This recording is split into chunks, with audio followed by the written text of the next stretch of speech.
কবি তারাপদ রায়ের একটি মন ছুঁয়ে যাওয়া লেখা আনন্দের কথা শুনবেন। আনন্দের কথা এই যে যাদের আসার কথা ছিল তারা কেউ আসেনি, আর যাদের যাওয়ার কথা ছিল তারা সবাই চলে গেছে।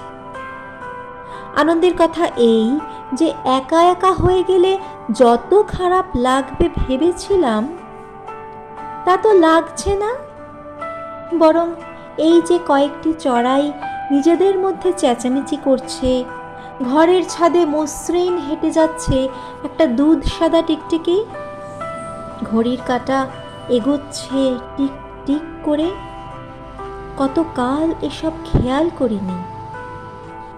এখন এমন আপন লাগছে এইসব। আনন্দের কথা এই যে যারা যাবার গেছে, যারা আসার আসেনি।